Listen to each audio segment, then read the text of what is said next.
Joe Hunk, John Abraham, 256-576-4977. Welcome to the Blitz.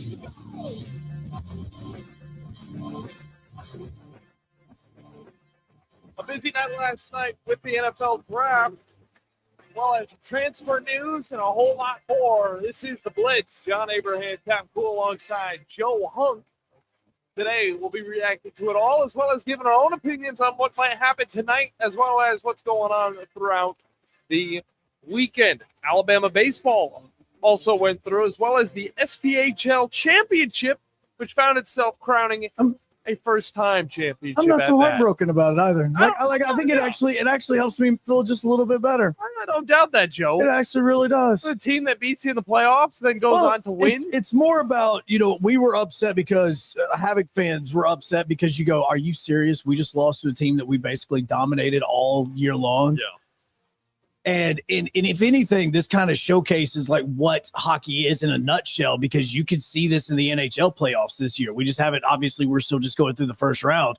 But for Cole Ceci to do what he did over the course of the last 3 weeks and to lead Evansville to the championship, that is absolutely amazing. Like, I'm not even upset about it. Like, I'm happy for him. I'm happy for their play-by-play guy, Tommy, for him getting his first ring. Like, that is absolutely tremendous.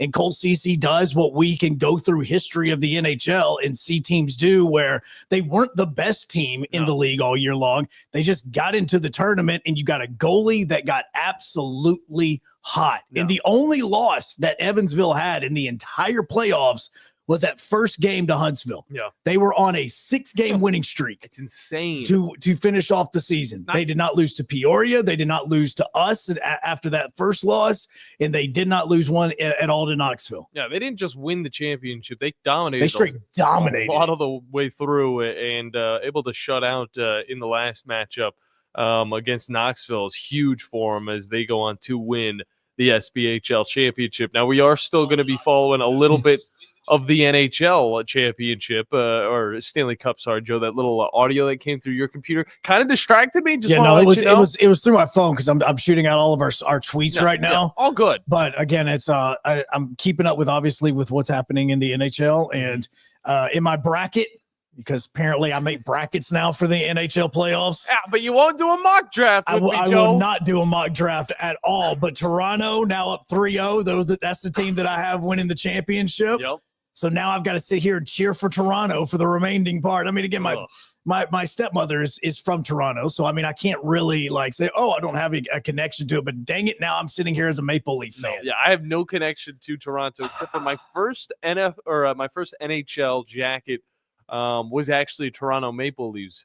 And I remember I wore it once to school. I never wore it again. And it was a vintage one, too. So it was a pretty cool little sweater that I had that I used to wear around, but never after that Toronto fan at all. Once I started learning a little bit more about the history of the sport, as well as the rivalry that can be the Bruins versus Toronto, I was like, yeah, forget about this team. No, those are our 06s, man. Yeah. I mean, that's those, part of all that original 6 stuff. Exactly. Also, Alabama did get a win yesterday in baseball, 7-5 against Mizzou. Not as assertive as I'd like to see it, but at least Alabama gets the win to start off the series against the Tigers, which are not good whatsoever within the SEC. But it should be a good little motivational boost before going up against Vanderbilt, of course, in Nashville, Tennessee. We'll be focusing on that and a little bit more. And on top of that, you guys can join in on the conversation at 256-576-97-7. And if calling in isn't your jazz, that's totally fine. I'm not one.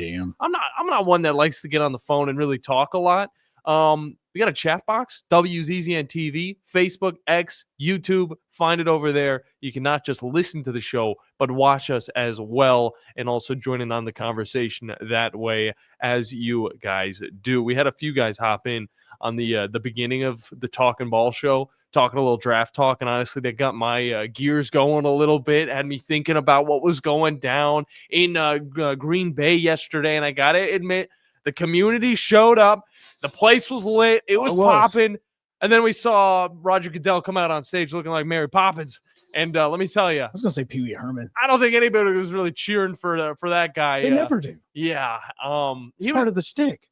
He was really trying to push for the fans to really just start getting into it and like cheering for him. But at least the fans weren't like that all the way through. As soon as he was talking about the actual NFL draft, that's when they started getting into it. They started loving it. But, boos all the way through for the commissioner of the NFL. And honestly, Lil Wayne's not even going to help that. It's not even going to change the whole subject. Oh, no, Lil Wayne was back there. I think Clay Matthews might have helped a little bit whenever he got on stage. But, no, that's what Goodell does. Look, and I know that we joke about it being wrestling. This man needs to learn how to be a heel. Mm-hmm. Like, dude, in this situation, you got to learn to be a heel. Oh, one of these days he's going to go straight John Cena. Be like, everybody, you might know who I am. You might, love some of what I do, but you mostly just don't like me. So now I'm just going to turn into the total ass that you guys want me to be. Look, I would sit and I would tell every bit of the ownership that before I did it, I would go in and I would have said, hey, guys, I'm going to take a little jab at Green Bay, and I'm only literally doing this to get the boos and the reaction for it. I want you to know this is exactly what I'm about to say. Just so that nothing comes as a surprise. Like, hey, we're going to, and I would stand on there, I would let them boo, and I would have been like, guys, we actually thought about having this in Chicago, but they were too busy, so I guess we had to settle for Green Bay. Just for them to just go all in with the booing. Yeah. Just to anger them. Then they go, that's the reaction that I was wanting. And I think that's what Clay Matthews was doing with his little comment at the beginning, which, by the way, was a fake message from Donald J. Trump. He comes in here, he leans over. I don't know if you saw this, Joe. I don't know if you hopped in as soon as I had it up, but I had it watching. I was watching, but I was not listening. Clay Matthews, he goes off script. He says, "Hey, Roger, just move over to the side. I got something that's going to really pump up the fans." And he says, I got a message. Okay, I'm supposed to report this to the fans of Green Bay, and of course, it was about Chicago sucking. Oh, and then he backs off. And I think that was a moment right there where it's just like, I've never seen that in NFL draft history. And then on top of that, the fans were a little confused. They were also a little bit pumped up. Obviously, it's a mixed crowd with obviously the rhetoric around Donald Trump, but it turns out to be fake. But regardless, it got the people going a little bit more. And then Roger just comes back up to the stage just like, awkward. The draft is now open. Let's get this thing rolling. And of course, the Tennessee Titans pick Cam Ward as their man. And Joe, I think I might have heard you in a twinkle, maybe like giggling a little bit, like this is the future, baby. But at the same time, there's a little bit of that concern in the back of the head. There's always going to be a concern when it comes to transitioning from college football to the NFL and how he's going to be able to handle it. Mm-hmm. He's going to have a massive spotlight on him as he's coming in because you're going to want him, obviously, in the rookie OTAs that are going to be coming up in a couple of weeks. You're going to want him basically trying to be the franchise, but at the exact same time, you still have Will Levis there. Yeah. And so that makes me kind of curious about what may happen today, depending on certain things. But I'm looking and I'm thinking to myself, this is you. If you want Cam to be the guy, if you're saying Cam Ward is the future of this organization, we have officially moved on from Will Levis, regardless as if Will Levis has the ability to be a good quarterback in the NFL or not. This is the guy we're hitching our wagon to. Then you need to trade Levis in the next day. Yeah. Like you need to trade him before the draft is up with. Yeah. And so now I'm wanting to see how they're going to benefit from that if they're going to choose to do so and what may come with it. Is it going to be a Kirk Cousins deal? Is it going to be something where, Levis gets, put in with a pick for like, say, a 3rd round pick or something like that where the Titans can keep picking there? Those are the biggest questions for this. Again, I love his attitude. I love some of the things that I've already seen that he said and heard that he said throughout after he got drafted by the Titans. I do love it, but at the same time, nothing matters until you step on the field week 1 of the NFL. That is the only thing that matters, because I have seen Will Levis be an amazing leader. I've seen Will Levis have that dog in him, that killer instinct in him on things outside of football. No doubt. I've seen that. But then you get on the football field, it's a different game. And so that's how I want to see how Cam Ward is going to react, because the NFL has this ability to take a guy that is a 7th round draft pick, Mr. Irrelevant, and make him a Super Bowl playing quarterback in one of the best quarterbacks in the NFL, and it has the ability to take the number 1 overall quarterback who's considered the best player in the draft getting drafted and make him leave the league in 4 years. So, I mean, this is how the NFL is. It's all dependent now on how hard he wants to work on this. Yeah, and my biggest question is who's going to be that guy that leads him, that helps build him into the quarterback he needs to be in the NFL, because it sure as hell is not going to be Tim Boyle. I mean, he'll teach him like how it is to get traded and how to adjust to a new house and who the realtor needs to be. But regardless of that, Will Levis only has 2 years of experience. He's not going to be able to teach Cam Ward stuff that he probably already doesn't. Well, he knows. So that's what I'm thinking is why, where are you going to go and grab like a Kirk Cousins? Because we saw it with Bryce. I mean, whenever he was drafted to the Panthers, he wasn't alone over there. He had Andy Dalton to teach him the ways. Well, and he also had Brandon Allen too. I mean, it's see, that's what I'm saying is when you look at the list of quarterbacks that are in that room right now, they're going to be able to teach him how to be an NFL professional, but how to be a successful at the quarterback position is going to be where I'm curious about, because none of these guys, even we could even put Will Levis in on this, has been a quarterback that they know how to be successful in this league for a long period of time. Will Levis had his flashes. You can go back to the Dolphins game on Monday Night Football. You can look at those and go, hey, this is it right here. Yeah. But as far as an entire season, leading a team to the playoffs, getting to a conference championship and a Super Bowl, those are the things that you're going to need to want to teach a guy if they want to be taught. Yeah. It's the biggest thing. Is what we say about Milroe the entire time. If he wants to be taught, he can be a great quarterback if he wants to open his ears. Yeah, exactly. And one thing that can relate to Will Levis and his journey into the NFL, a lot of people thought that he was actually going to go pretty early, even himself thinking he'd go the 4 or the 5 pick to a team, and that didn't end up happening. He ended up getting pushed back to the 2nd round, and he was picked 23rd by the Titans. But somebody who has now a similar experience, a little bit more bougie, because they were able to chill at their house in Texas with this entire setup, as well as all of the hats of every single NFL team, a little booth for interviews afterwards. And that was Shedeur Sanders, who did not get picked in the first round of the NFL draft. Here's what he had to say. Of course, but I feel like with God, anything possible, everything possible.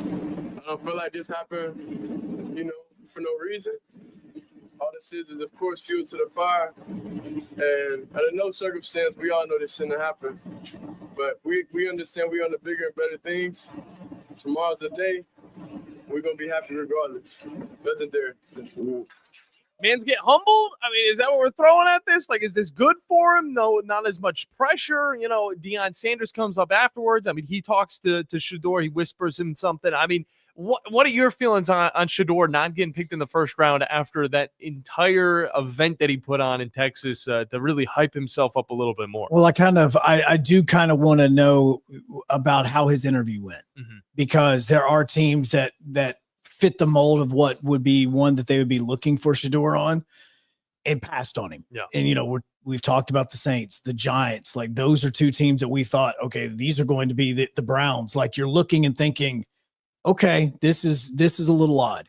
And so I really do want to know how he interviewed, because we thought Milroe was going to be a second day guy.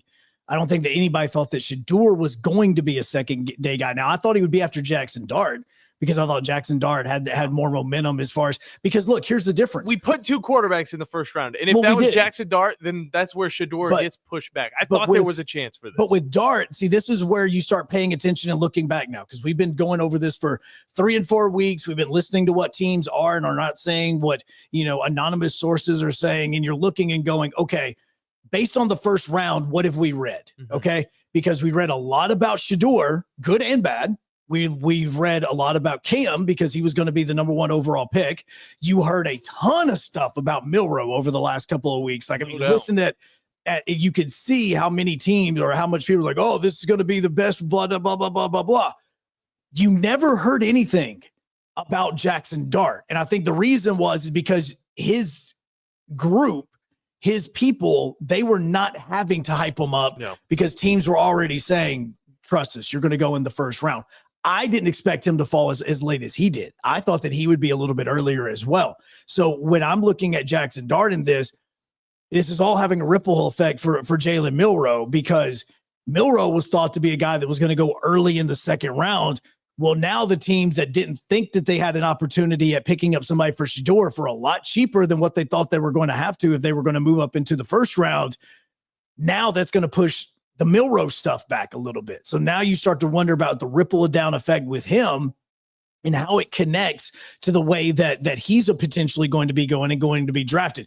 Again, he gets invited to Green Bay because he's going to be a second day guy. I don't know if it's a second or third round. You're not going to have the cameras on the green room the same way that you did last night. They're not going to be sitting and looking at every pick of, is this going to be this guy? Is this going to be this guy? Is this going to be this guy? They're not going to have that. Yeah. It's going to be more of a, hey, he's in the green room, get the camera on him. That's what it's going to be. Well, this is what Joel Klatt had to say prior to the draft and the rhetoric around Shedeur and all the criticism as well. I thought this was pretty impactful. And honestly, caught my ear, caught a lot of other people's ears, and this is what he has to say. Shedeur represents everything that I dislike about the NFL draft, and it's only one thing, and it's narratives, and it's narratives built up that are lazy and, quite frankly, trash. When you come out as an anonymous source about some meeting that you had and you don't think that some kid measured up to what you wanted him to be when he walked in your room, I think that that's trash. Shedeur Sanders is going to be a good quarterback in the National Football League, and I think that he's going to go and make some head coach and some fan base very happy because he's already done that in his career,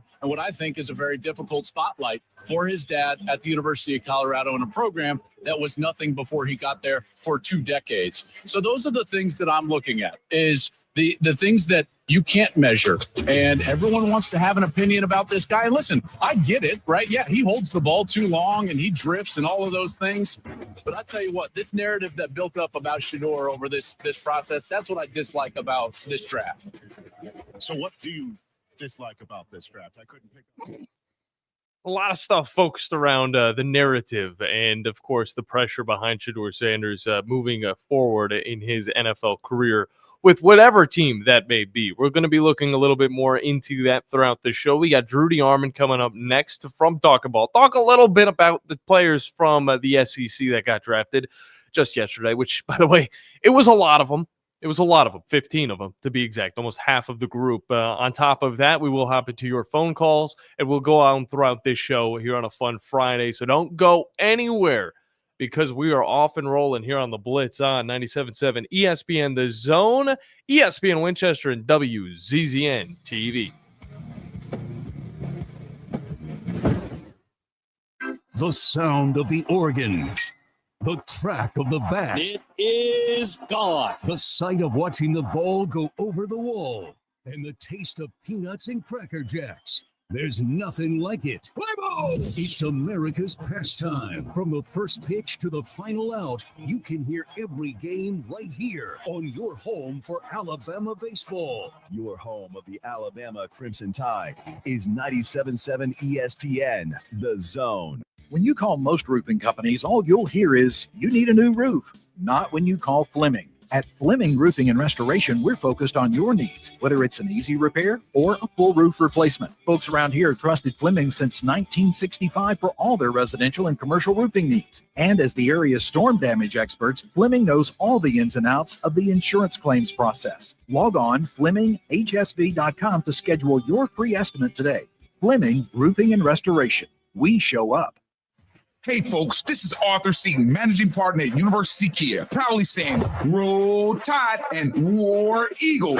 Stop into University Kia today and shop one of the area's largest selection of new Kias, including Fortes, Seltos, Telluride, and Popular Carnival, and fully electric EV6. View all the great specials at universitykia.com and get pre-approved in minutes so you can drive home your new Kia you really want, because we want to see you in a University Kia. You don't have to go somewhere else just so you can go somewhere new. Plan your next vacation with Huntsville International Airport and Breeze Airways. Enjoy friendly, convenient, nonstop travel to some of the most exciting destinations in the U.S., including the home of iconic casinos, world-class shows, dining, and entertainment. Las Vegas. With flights starting as low as just $79, Breeze has got you covered with easy, breezy, nonstop flights to Las Vegas. Book nonstop to Las Vegas now at flybreeze.com. Football season and Bad Daddy's Burger Bar. The perfect combination of good times and great food. This season, score big with one of our chef-inspired expressions of pure burger amazingness. Our delicious burgers are made with premium Angus beef, and you can pair it with one of our signature cocktails or a cold craft beer from our huge selection. Bad Daddy's Burger Bar on the Parkway in Huntsville and our new location at Cliff Farm, Highway 72 in Madison. It just works. Picture this. You're at home doing whatever it is you do. Then the power goes out. Then what? Well, at my house, life goes on. We have a Generac automatic home standby generator from Current Electrical and Generator Services. For your home security and peace of mind, get a free personal consultation on how a Generac automatic home standby generator can protect you. Current Electrical and Generator Services. Call or visit us on the web at HuntsvilleGenerators.com. You've got the power. From the Fox 54 Weather Center, I'm Chief Meteorologist Jordan Dressman. Friday is going to be very similar to every other day this week. A mostly cloudy, overcast sky. Temperatures climbing somewhere into the mid-70s with scattered showers and thunderstorms. Holding on to the opportunity for rain as we head into the overnight early into your Saturday morning. Temperatures only drop into the low and mid-60s. A mostly cloudy, overcast sky on Saturday afternoon. Much the same. Scattered showers and thunderstorms with temperatures climbing into the mid and upper 70s. Dropping into the mid-50s as we head into the overnight. Sunday, very much so. Going to be rinse and repeat. I'm Chief Meteorologist Jordan Dressman on your home for ESPN Radio. 97.7 ESPN The Zone. And now a man who knows what you ate for breakfast. Time now for the biggest thinker of them all. He knows it all. He is Drew DeArmond. Listen to Drew and Scott Tyson weekday mornings. It's Talkin' Ball on 97.7 ESPN The Zone. But that trick never worked. Yeah. I will not allow anybody else to try and break me down. Hello, welcome back into the Blitz, presented by the wonderful people over at Fleming Roofing and Restoration. The guys you need to talk to about all of your roofing needs. If you're having any roofing problems, especially now, because you'll be able to figure it out, make sure you look them up online at FlemingHSV.com to fill out your free quote today. And remember that Fleming always shows up. We got Drew DeArmond in studio from Talkin' Ball. He's got a busy day today. Yeah, busy. Yeah, and he's actually going to be on the station 3 times with 3 different shows. Is that right? Well, twice. And then we're going to be on 93.9 later at noon in the Shoals, where we had Canute Wood on today. He's down there back in his hometown there in Killen. And we're going to be with 93.9. That's the station over there in the Shoals, but we are going to be on the Chuck Oliver show at 11. So everybody, I know they tune into the Chuck Oliver show. We're going to be talking some Alabama NFL draft and then little spring football reaction portal stuff. So, but a lot going on with the University of Alabama. So we're going to be talking some Bama later today. Well, we'll be talking a little bit of Bama during this segment as well. But real quick, we got a good friend that's on the phone line. Cool. It's Brandon. What's up? And he wants to talk a little trash to Shedeur, I believe. I think that's what he was saying. Brandon, how you doing, man? Well, I want to ask y'all a question before we Sure. move forward. The UAH women's basketball coach. Yes, Yeah, Coach Pierce. Alan What Sharp. is his name? Or Sharp, not Pierce. Alan Sharp, yep. Wow. Okay, so this is what I propose for next year. Next year for y'all's golf tournament, I'm going to sponsor a team of Rick Austin, Tim Miller. Put this down. And the coach at UAH, the women's coach. Alan Sharp. And the coach, Alan Sharp. And Mitch. then is it Carrie Ellison over at Yes, Pisgah. Correct. yeah. Station I'm going to put all 4 of them on the team next year, and I'm going to pay for it. Uh-oh. Put that down, Joe. Hey, I'm writing that down. We got to make sure we got this on contract, unlike college football players. No. You may need a lithium golf cart to carry that much hardware. Yeah. 'Cause that's a lot of rings. Yeah, it is. It is a lot. You're right. So I'm going to sponsor that next year, and I challenge anybody out there to beat that foursome. It's sponsoring a team for next year. Well, they might be. There might be good coaches. I want to see their golf game though, because it's a different thing out there at Cherokee. Just get Canute Wood on your team. Next There thing we you know, go. Yeah, shooting 85. He's probably played like 7 times. Still would win the charity golf. Yeah, it'd be like he'll just be his own team. You're his own. He is his own team, and then you got to play against him. Yeah, you know, John would want to get on that. No. There we go. So hey, and then you know, I had a high school coach in the community ask me who won Monday, and it was basically a Cherokee Ridge group. Yeah. So go ahead, Brandon. Well, this whole situation with Shedeur Sanders. right? I was cool with this dude right up to the point where his dad retired his number. Yeah, that was a little And goofy. then Have you seen what Brett McMurphy just tweeted out? No, what did he tweet? He said Shedeur Sanders, he goes, weird fact, is the first player in NFL history to have his number retired before he was drafted in the first round. And it never happens. Like that is like, it's just one of those, like he gets his number retired and he's not even drafted yet. It is a bad scene that's going on right now with Shedeur. But I will say this: single season records, single game records. I mean, he's even at the top 5 of career passing yards for Colorado. So there is something to be said with that. I think a lot of it also comes down to you go down to Colorado's history and you look at the history of the team. It's not great. And you're putting Shedeur Sanders in front of Cordell Stewart. And you're just thinking like and Cody Hawkins. And like I mean, come on. If you wanted to do like a big unveiling, I get it. But don't put those two in Darian front of Hagan. Yeah, don't put those two in front of legendary players from that university. now Moulton is friends with Mike Bell on 92.9 in Atlanta, and Cordell was a anchoring midday host for them. So I know that Moulton has got connections to Cordell. I would love for y'all to interview him and ask him what he thinks about that. Because Moulton can pull it off. He's got all the backdoor connections. Heck, Moulton may have numbers to prime himself, and we just don't know. That man's got his look. You want to talk about a phone? If it ever got left somewhere, the amount of numbers that this man has, it is ridiculous. Let's not. He has those connections. Let's not make it an expensive piece. I mean, everybody already knows it, but we don't need to make it known even more. Telling you, he'll just be like, "Oh yeah, Reese Davis was texting me. Oh yeah, Canute Wood, I just shot an 85, whatever." Yeah, so Reese Davis was texting me. I mean, Kirk Herbstreit was right beside him while they were talking. But I mean, hey, he's gonna come on the show. He called me. Yeah, Reese will be on the show later. Seriously? Oh boy. Okay, cool, bro. Yeah, no, he can do it. But the thing with Cam Ward is you got video out there of Shedeur Sanders talking trash to him, saying you quit on your team. That guy just went number 1. All the optics around this guy say that he's a douche and that he's a spoiled douche because of the way his daddy has treated him. Because I don't know if you've ever watched people try to have a conversation with Deion Sanders. He's got football ability, but if you say something he doesn't like, he won't engage you in it. No. He will just try to go around you or pretend that you didn't say anything. Okay, so in a way, this is a good thing. This is like that. This is that dog mentality. Okay, and I'm not going to bash Prime for this because Prime literally he's a Hall of Famer because of this. So I get it, and I get that he's trying to instill it into his kids. But also let's look at it from another way.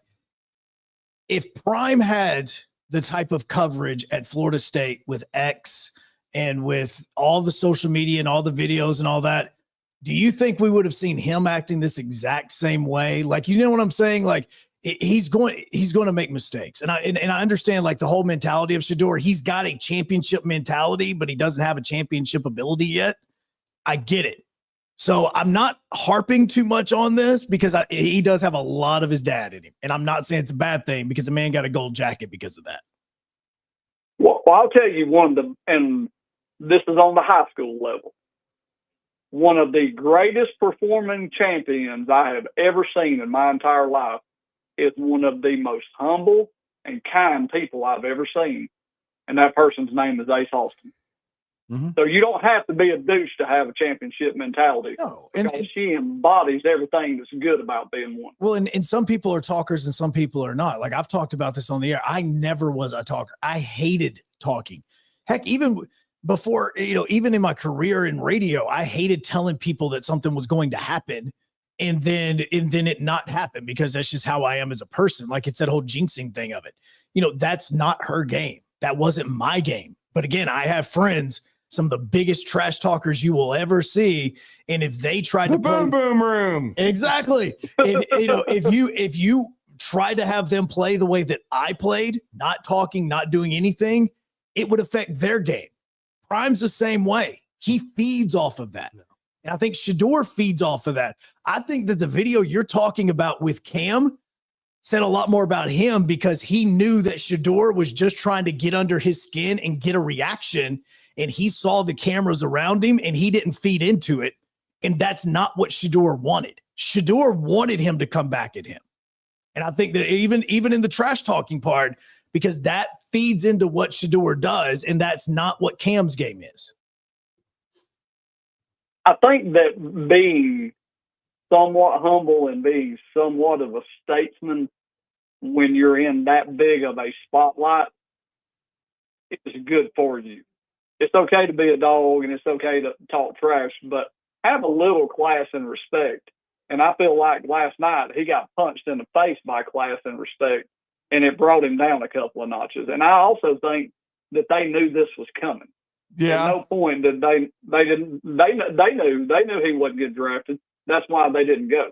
Mm-hmm. If he had a little more Travis in him and a little less of Deion mouth, not his ability or his attitude of winning, if Travis had rubbed off a little more on him, I think that he might have won in the first round. Well, and I know this. I remember you calling into the show. You actually had a chance to see Travis Hunter play live in high school, and yes, I remember you telling me he was the best player you've ever seen. Dude, he returned kicks. He played receiver. He played corner, safety. He did everything all night when they played up here against Rome High School. And Rome had a good team that year. Yeah. Right. And he was just unbelievable. And watching him, that he played literally every single snap of the ball game that night. Mm-hmm. Yeah. And was running up and down the sidelines, patting people on the helmet, hollering. They're up 20 points. Would never had any idea they were up 20. He was acting like they were down 20 the entire time. I was so impressed with him. And the other person impressed me physically was Justin Fields. Yeah. I watched him play up here at Rome. Saw Isaiah Crowell at Calhoun. Justin Fields physically on a high school football field, they'd have won the state championship if he hadn't got hurt. Yeah. Mm-hmm. But him and Travis Hunter had a presence on the football field that you could just feel. No doubt about it. And I know Justin didn't pan out in the NFL, but I watched him throw balls that looked like Scud. I watched him throw balls that looked like Scud missiles to people. Mm-hmm. He hit a guy in the face mask so hard the ball bounced 6 feet off of it. Well, Brandon, we appreciate you calling in. Appreciate you, man. Stuff. Have a good weekend. And I'll tell you what, guys, I did think it was a good day for the University of Alabama, and I put this post out. I got a lot of reaction last night, and I doubled and triple checked it because it is 17 straight years for a first round pick, which is nuts. Yeah. But to have 9 years in a row with multiple first round picks is just crazy. And they were able to get that done last night when Jihad Campbell was drafted 31st by the Philadelphia Eagles / Crimson Tide / Bulldogs. And I mean, you know, they are the old winners get wings mantra. And that's what the Eagles are. They're winners. They just know how to handle the draft. I think Jihad will be a really good fit there. He may not be healthy right away, but they can bring him along a little slower. But he's got the athleticism. He can rush off the edge in certain situations. He's gotten much better at being a drop linebacker too. He's learned to play off the ball. He's a really good fit for what they do, and it's going to keep them young and dynamic. Howie Roseman does a great job. And then Booker, he went earlier than I thought he would, but I'll be honest, it's about where you go and your fit. He is the perfect replacement, just a plug and play for Zach Martin, who had a Hall of Fame career with the Cowboys out of Notre Dame. Book is going to start from day one, and I just thought both of them went to great situations. And that's what so much of having a good NFL career is, going to the right organization at the right time. And I just think Alabama, those two guys were really good fits. We'll see if Milroe goes in the second round today. Personally, I wouldn't do it. I think Shedeur should be drafted. I don't know if any other QBs are going to sneak into round 2.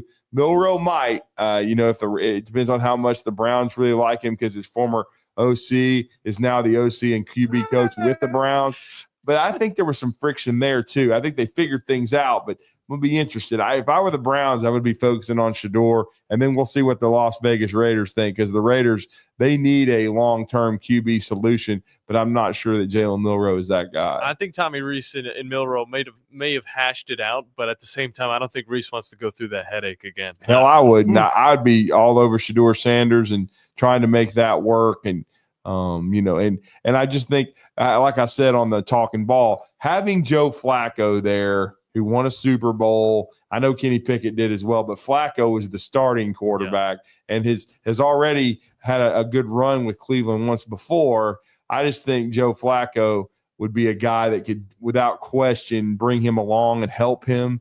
And I think that – and maybe that was strategic by Cleveland signing him because they were going to draft a young quarterback here. And probably, honestly, maybe they might be surprised that Shedeur's still there. But I do think Brandon had some wise things to say. I kind of figure – as high profile as Shedeur has been, guys, and we all know with Deion and everything, I think they did know that there was a good chance he may slide out of the first round.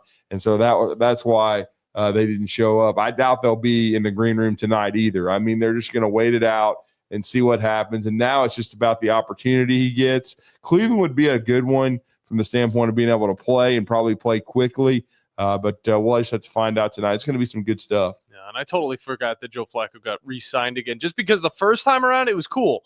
Second time around, I mean, he's 2 years older now, and of course, I don't know. Playing. Grandpa Flack. He keeps playing, and he played consistent last year, but obviously not all the way through as he was mixing reps with Anthony Richardson. But if I'm the Browns, the first pick of the second round, man, I'm going Luther Burden, and I'm waiting to see. Shut your mouth. I'm waiting to see if Texas or if the Texans or the Titans go after somebody around, of course. I mean, heck, Titans just might as well get Shedeur's. I mean, you get both of them. Let's just go ahead and get both. Here's the thing that concerns me because I don't think either of them. Can both of them be Shedeur. a bust at the same time? That would be crazy. I don't think either of them are going after Shedeur, but I do think that there could be another trade that might come into play to a team that does need a quarterback a little bit more than I would say the Texans. Well, I'll just say this, Joe, and you know the organization much better than I, but they pick I think the fourth pick in the second round. Mm-hmm. If Luther Burden is still there, if you're the Titans, I think you got to take That's the reason why I said shut your mouth. And that's the thing, though. The Texans are also looking for some more wide receiver. Why?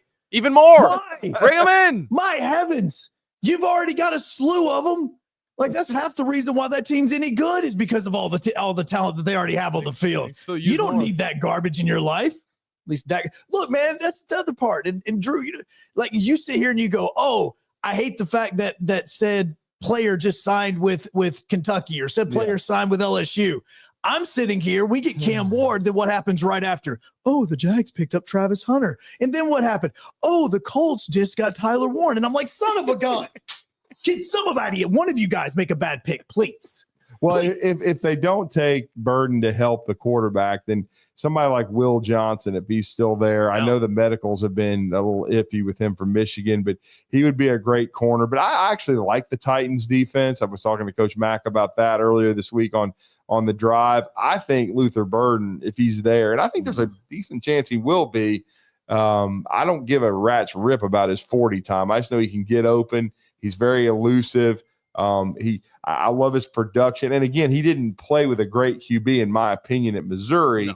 I think that would be a good value pick for the Tennessee Titans and pair him with Calvin Ridley. You need to get more dynamic outside to help the quarterback. And the two stud tight ends are gone. So to me, I think some of these wide receivers, we haven't really had a run on wide receivers yet besides Hunter and the cat from Arizona. So, and the Packers addressed it, but again, I just think Luther Burden is a first-round talent at the top of the second round, and if I'm the Tennessee Titans, that would excite me to help your young quarterback. Hell, I mean, we're looking at an SEC that's already sent out 15 players to the NFL in just the first round alone, and there's still some big names going into the second round that might be middle tier, I would say. Nick Scorton, of course, is in there. We still have a few Tennessee players, including Dylan Sampson, who honestly could be another pickup for the Browns as they're looking to fill out that running back room. And Dylan Sampson, I thought, was a spectacular runner. A huge reason to why Nico looked so good in his first year starting is because Dylan Sampson still on the board. I'm curious as well, because the two things I look for to wide receiver are going to be not just your 40 time, but your 10, like that, your 10-yard time, because that's your burst off the line. Jalen Noel, I'm really starting to kind of circle him and be like, okay, if there is no Burden, he had a fast 10-yard time. He's got big hands. And I'm thinking to myself, that's a guy that can get a burst. He ran a 4.39 at the combine, and I'm going, okay, like again, you're looking at this, I'm thinking like, okay, maybe that guy, maybe him. Well, there's another wide receiver from Iowa State that I'm probably looking at, Jaden Higgins. Drew, where do you think that Milroe's actually going to go? I think third round. I'm still not buying the second round stuff. I just think he's got too much bust in him from the standpoint. Now he could boom. I mean, if you can, if he'll be patient, and if you develop him, he has the physical tools, man. He just has to make a lot of progress from the neck up. He has the arm. He has the electric mobility, even though it's mostly straight line stuff. But his pocket presence isn't great. His accuracy and anticipation isn't great. I just think, and honestly, I think it would have helped him if Shedeur had gone in the bottom of the first round, because then you start the quarterback run, because then you'd had 3 QBs in round one. Because I still think Shedeur will go ahead of Milroe. Maybe not. Maybe somebody's in love with Milroe. I don't know. And it could be the Browns. Again, But Joe Flacco, passing abilities, decision-making, that's stuff that Jalen Milroe could learn from. I don't know. It just depends, man. But I just – right now, because, again, the Giants were in love with Jackson Dart, and I'm not a Dart guy because I just thought, shine on every big game. I'm just I actually like Will Howard a lot. You know what I'm saying? And I just think if you're an organization, even like the Las Vegas Raiders, in the third round, you could take a Will Howard and address it. And he won a national title. I think his abilities in the pocket are good. His mobility, just the way he won at Kansas State. I just, Milroe is a turnover machine, and I just don't believe in him. I don't believe in him as a player. I believe in the physical talent. I've seen it. I've seen him be electric. But I've also seen, let's just, drink every time he fumbles, drink every time he misses a read, take a shot. I mean, give me a break. I mean, it's really tough to watch at times, because the perfect example is the Gravedigger. It's one of the greatest throws you'll ever see. And it was not a Hail Mary. It was a strike that not a lot of quarterbacks can make. But the 3 plays before that were utter disasters. And that's how he had a 4th and 31, because he screwed them all up. Yep. And so that's his boom and bust potential, all in just one 4-play sequence. He can do things that a lot of quarterbacks can't do, but he can also do things that'll get you fired. Mm-hmm. So that's what's going to be interesting. And I just think the ability to process by Shedeur, his ability to throw with accuracy and anticipation is high level. And I just think, and he wasn't surrounded by as much talent as a Jalen Milroe was at Colorado. I mean, they won 9 games last year and whatnot, but trust me, if they didn't have Travis Hunter, they're probably having a losing record. This was still not a talent-laden roster. And like Mel Kiper said, and I've always been a Mel Kiper guy, because he grinds. He does the homework. And what I love about Mel, he knows he's going to get criticized, but he doesn't give a rat's crap. He's going to stick with what he believes. And like he said, look, man, this guy, both his years as a starter at Colorado, his leading rusher had 350 yards for the season. So they couldn't run the football. They weren't balanced. And yet he still put up numbers. He still made plays and took a lot of hits. Some say he held on to the ball too long, but I think he was competing. And I think he's got a chance to still be a starting QB and a good player. And I think he'd be a good value pick at the top of the second round.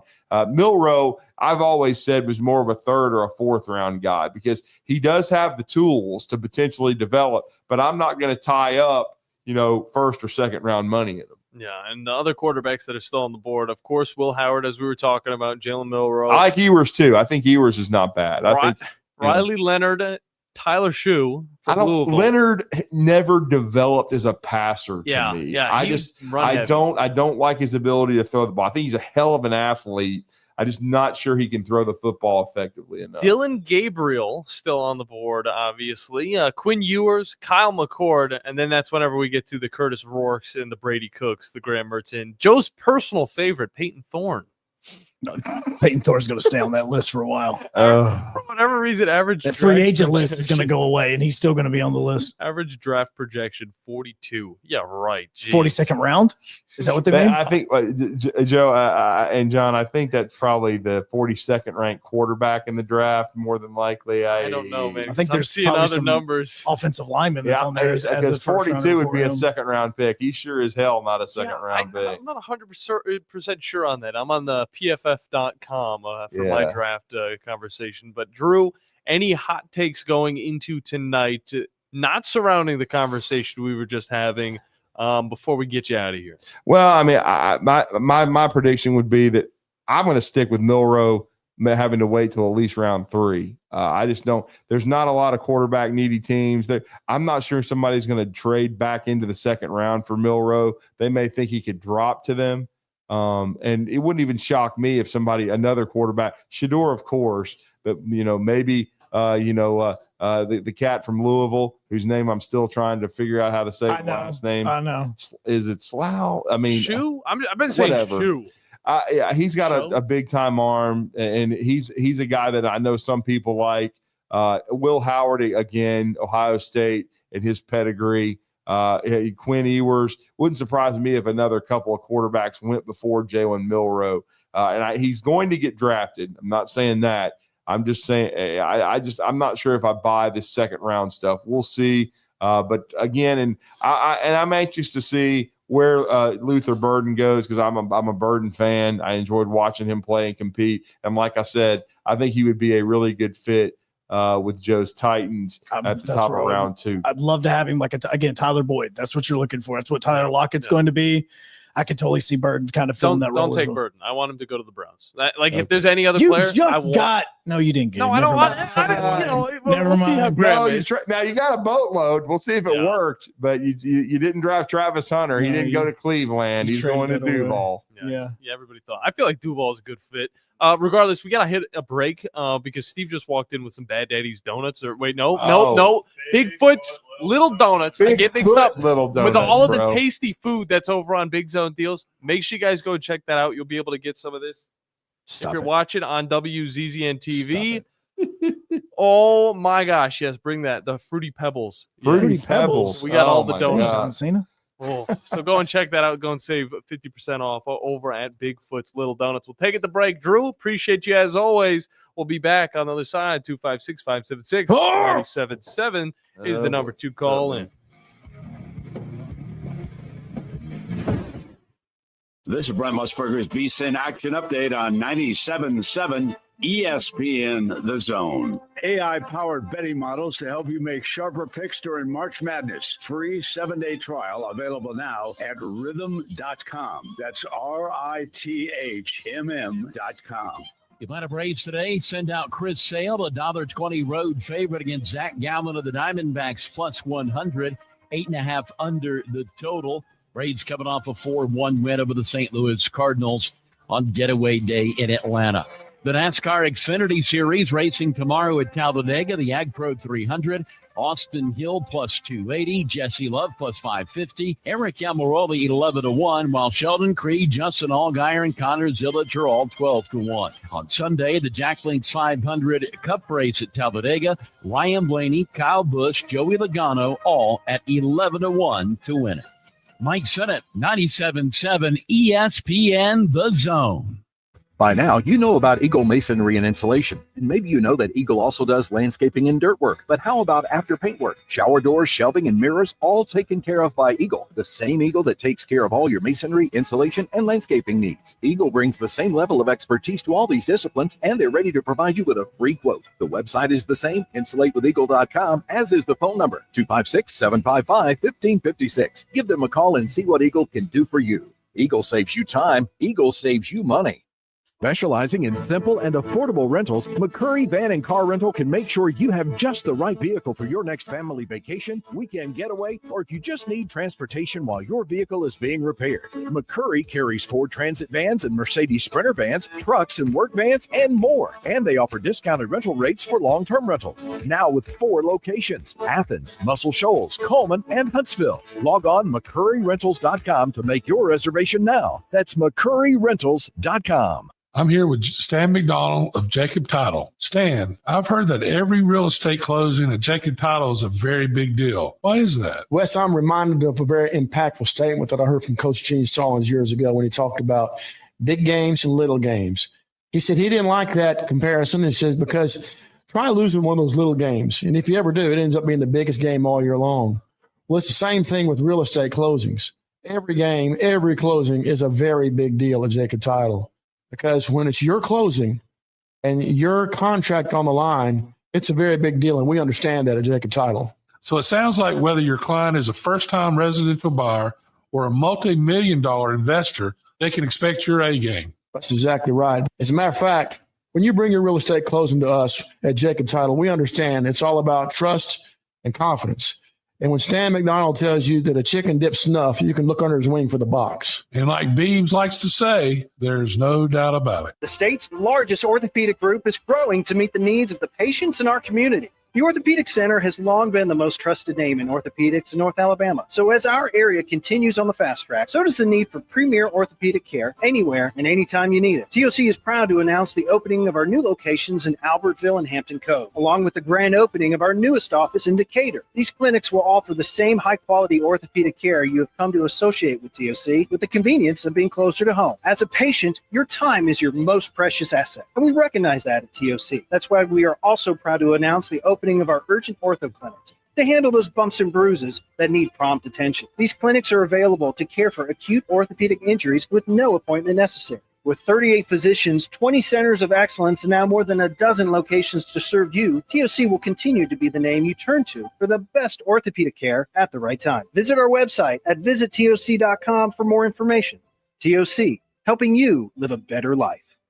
Rocket City, for air that's cool and clean, contact Sensa Green Heating, Cooling, and Insulation. Get HVAC smart with Professor Green and the expert team at sensagreen.com. Now offering up to $1,500 off any new Bryant system. Whatever it takes, Sensa Green has Huntsville covered. Remember, folks, with innovative, sensible green solutions, contact Sensa Green Heating, Cooling, and Insulation. Never miss 1 second of Charger baseball with the Charger Zone. Stevenson's going to send this one into the gap. JC Wilburn get to it. He dives and dives. Only on 97.7 ESPN.com and the 97.7 ESPN The Zone app. Show me how to lie, you're getting better all the time and turning up. It's one, is it up on the team? Final segment of the first hour coming at you, presented by the wonderful people over at Fleming Roofing and Restoration. Let's hop right into the phone lines, though. Is this a censored one? Yes. I make sure it's a censored one. one. Is he a trucker? What did No. you say? It beeps it out. Trust me. Yeah. Because trust me, when he says that part of the song, you absolutely know you're hearing it. So that was definitely the edited version. Well, I was talking over it, so I didn't hear it. But either way, we got Wolverine Dan on, who will never have to question whether or not he swears on the radio or not. What's up, Wolverine Dan? Well, I've done that a couple times. Yeah, I know. But that's all right. I mean, depending how many times I've called this show, or in this all these years I've been here, and I've only done it a couple of times. It's really a pretty good average. Really impressive, actually. Even I've said some words that wouldn't keep us on the air long enough. Regardless, what you got in mind, man? Well, two things. Number one, the one thing he ain't keeping is Milroe going in the second round. He'll be a third rounder. When Milroe gets plays a good defense, and I know one, and beat him twice. Okay, when he plays a quality defense like Michigan's defense, all right, he ain't gonna do nothing. All right, as simple as that. Let's move on to the next subject. Let's talk about my draft choice. All right, now you mentioned. See, I've been following this stuff because you know as well as I'm a busy man. I got a lot going on. Oh, yeah. I'm always going. Now, that's why I call the show and talk to the pros. I talk to you guys. Now, you mentioned something about a lineman. Please tell me it's a pass rushing lineman. Well, he's going to be in the interior of the defense. But at the same time, Tyleik Williams is the draft pick out of Ohio State. He's 6'3", 327 pounds. You'll know it when you see him.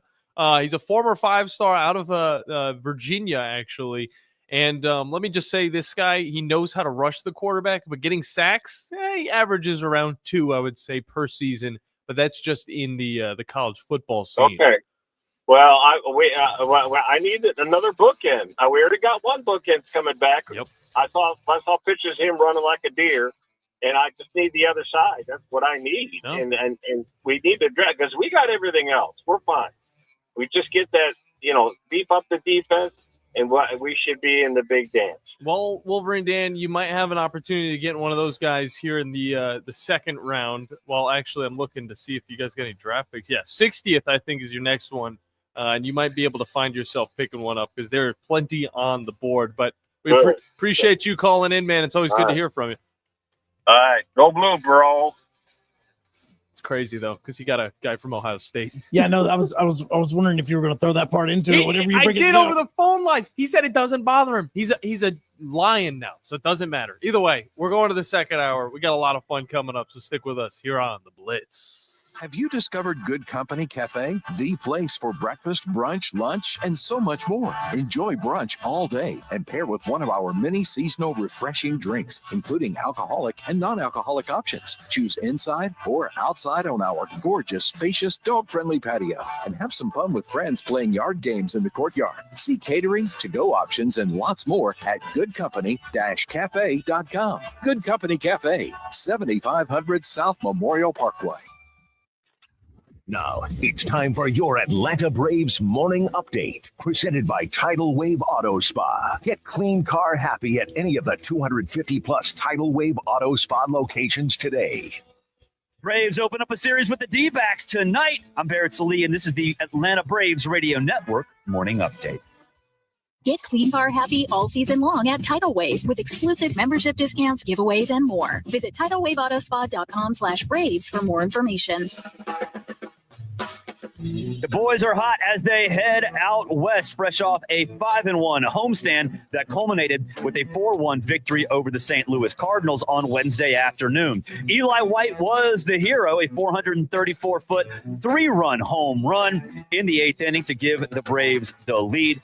1-1, a fly ball high in the air to deep left field. This thing is clear for takeoff. It's a 3-run homer. Bryce Elder was fantastic on the mound. 6 innings, 5 hits, 1 earned run, 3 walks, and 2 strikeouts. The Braves will send Chris Sale to the hill in Arizona. He's 0-2, has a 6.17 ERA, 32 strikeouts, and 7 walks. Ford leadoff show coming your way at 8:25 Eastern time. First pitch against the D-backs with Ben and Darren O'Day coming up at 9:40 p.m. Eastern time right here on the Atlanta Braves Radio Network. 97.7 ESPN The Zone.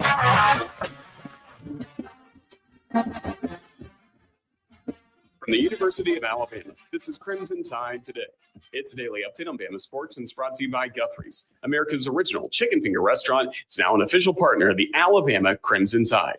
For franchise information, visit Guthrie'sChicken.com. Hello again, everybody. I'm Roger Hoover. On yesterday's edition of Crimson Drive, driven by NASCAR, we were joined by Alabama women's basketball star and WNBA LA Sparks first-round draft pick, Sarah Ashley Barker. And trying to get better and better every single year. And so I think it's one of those things where it's like, hey, like, it's a good recruiting tip, in my opinion. I think that they can use it in a way of like, hey, we're going to have these WNBA players back in our coming on campus and being able to be around you and being able to impact you and that kind of stuff. And I mean, I just remember when any former player would come back, into Foster or Coleman, and come to our practices, it means a lot to you just because of how much they poured in. And so I think it's just, you're like, hey, we've got 3 WNBA players coming back to practice. That says something. And you want to be able to have those type of people come back and just that caliber of a player, if that makes sense. I'll have more in a moment. Guthrie's Golden Fried Chicken Fingers, an Alabama tailgate tradition. Founded in Haleyville, Alabama in 1965, Guthrie's has been a Bama fan favorite for years. From your hometown to college towns all around, Guthrie's is still serving the family's original Southern fried chicken recipe just like always, fresh, hot, and fast. Make Guthrie's Golden Fried Chicken Fingers the MVP of your next tailgate. Guthrie's, America's original chicken finger restaurant and now an official partner of the Alabama Crimson Tide. For franchise information, visit Guthrie'sChicken.com. This is the final edition of Crimson Tide Today for the 2024-2025 Alabama Athletics year. We will return with daily episodes coming up in August to get you ready for Alabama football and all fall sporting events at the University of Alabama. Thanks for listening. Crimson Tide Today is a production of the Crimson Tide Sports Network from Learfield. This is Brent Musburger's VSiN Action Update on 97.7 ESPN The Zone. AI-powered betting models to help you make sharper picks during March Madness. Free 7-day trial available now at rhythm.com. That's RITHMM.com.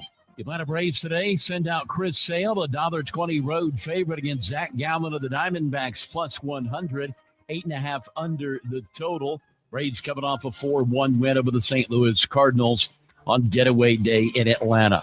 The NASCAR Xfinity Series racing tomorrow at Talladega. The Ag Pro 300.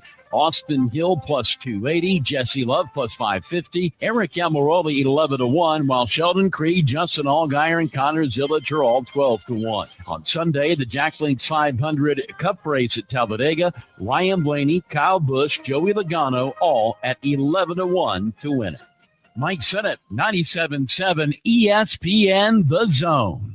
From the Fox 54 Weather Center, I'm Chief Meteorologist Jordan Dressman. Friday is going to be very similar to every other day this week. A mostly cloudy to overcast sky. Temperatures climbing somewhere into the mid-70s with scattered showers and thunderstorms. Holding on to the opportunity for rain as we head into the overnight early into your Saturday morning. Temperatures only drop into the low and mid-60s. A mostly cloudy to overcast sky on Saturday afternoon. Much the same. Scattered showers and thunderstorms with temperatures climbing into the mid and upper 70s. Dropping into the mid-50s as we head into the overnight. Sunday, very much so. Going to be rinse and repeat. I'm Chief Meteorologist Jordan Dressman on your home for ESPN Radio. 97.7 ESPN The Zone. Log on today, 977ESPN.com.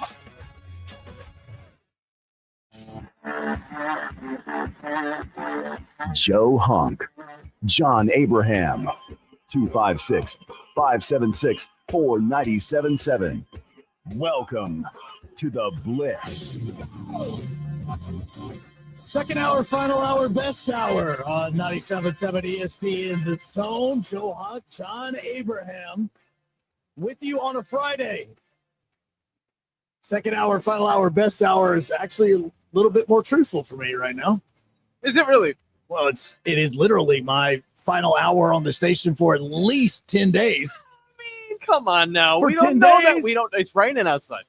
Yeah, I It's know. trickling outside, Joe. I know it is. That means there's an opening for you to There be may able be. to have fun with Tom Abraham as your mic is falling down. You need to go and go and see a doctor. I do. I know it is. I know. Yeah, because Monday morning, 6 a.m. Got to be at Huntsville Hospital. Oh yeah, it's gonna be a fun week for me, Joe. Yeah, it is. It's going to be a fun week for all of us. It's also going to be, and this is what I've said all week long. I have said the entire time, just get me to Sunday. That's all I've said. I have UAH baseball tonight. I have UAH baseball tomorrow morning. And then tomorrow night, I am going to be down in New Hope. First time in 23 years that I will be stepping foot into the New Hope High School gymnasium as they are hosting a wrestling event for the New Hope High School football team, the cheer team. There's a lot of people that are involved in this as it's going on. The baseball team has to go to ARAB now to play in the state playoffs, but I know I was really kind of wanting that to be on campus at the same time. But I thought that it would be a really cool time for us to bring in the man that has kind of gotten all this stuff together, as it is the head coach of the New Hope Indians football team, and is Coach Michael Harper. And Coach, I appreciate you hopping on and talking, but for me, this is kind of cool to actually see you guys doing events like this, because Coach, I'll let you know, man, when I was in high school, we just did barbecues. Like, we didn't do this cool stuff. Yeah, we're first of all, thanks for having me, guys. Of course, man. And but we're pretty excited. We're actually, I just stepped out of the gym right now, and the ring is already set up, and VIP chairs set up, and we've let a couple students step in and see what it's like, and it's going to be a lot of fun. Well, no, I do have to say though, I don't really need to get the credit for getting this thing set up. This is all our booster club, and big shout out to Cole Irwin if he's listening. Yes. He's the one that set everything up. So I don't really deserve any credit. Well, okay. So, and no, I say this because this is a creative way for the football program to kind of, try to garner up money and try to do this kind of event, because I joked, we did barbecues, we did, the donuts, we did all this stuff. Like, we never came up with ideas for this. And so I say it because I think that other high schools need to see of all the other ways that schools are trying to raise money for the program in this. So how did this come about? Because I know you talked about Cole. Cole's the one that reached out to me to see if I'd be available. Him and another gentleman there with the football program that reached out. And I was like thinking to myself, this isn't like your stereotypical thing that's going on. How did you guys come up with the idea and go, you know what, this is what we're going to do?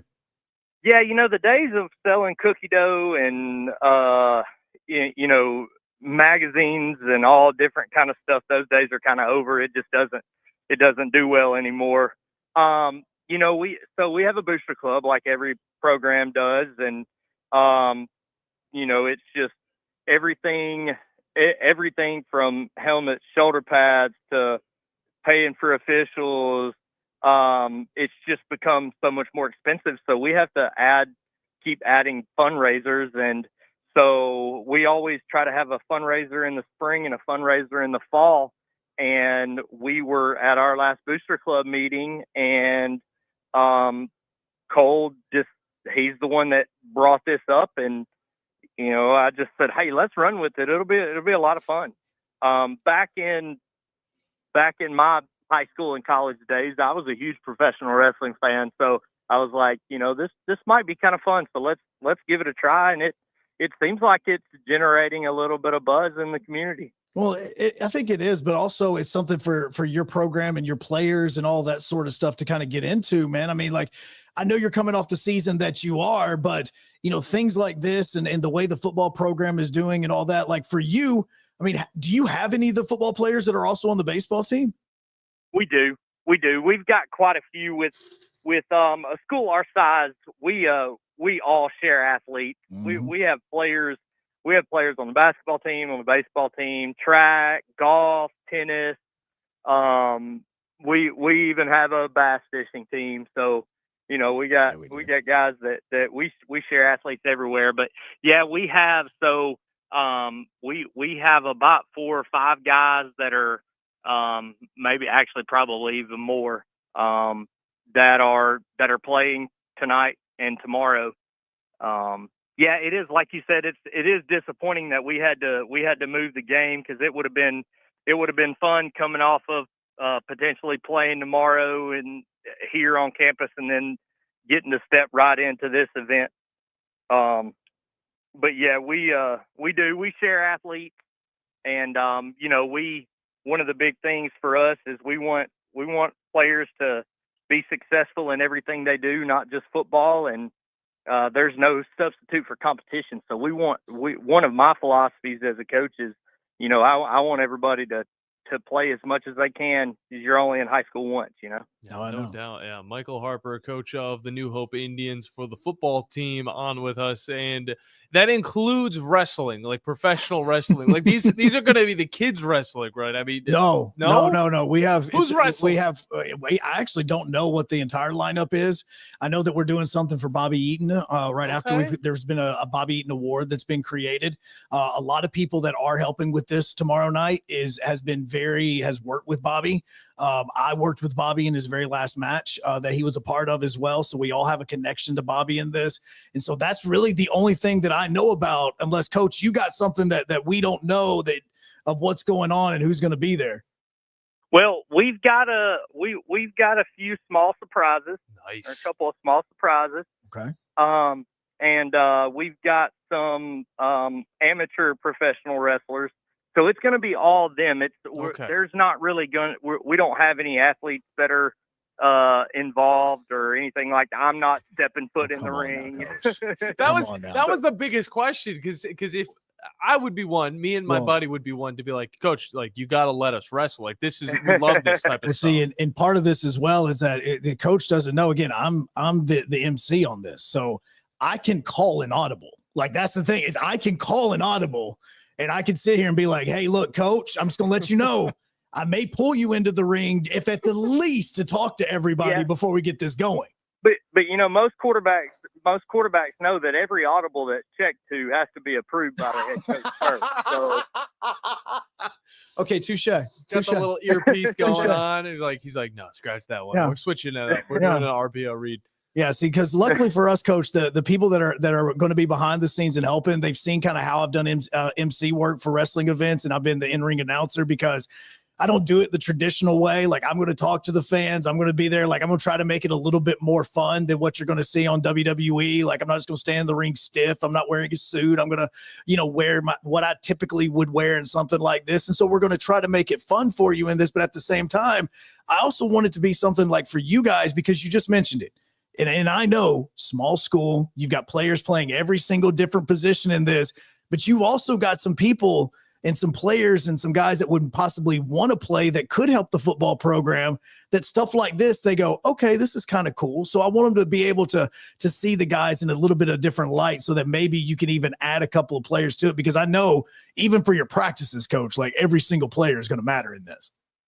Oh yeah, absolutely. And that was one of the goals when we got here, was just to continue to increase the roster every year.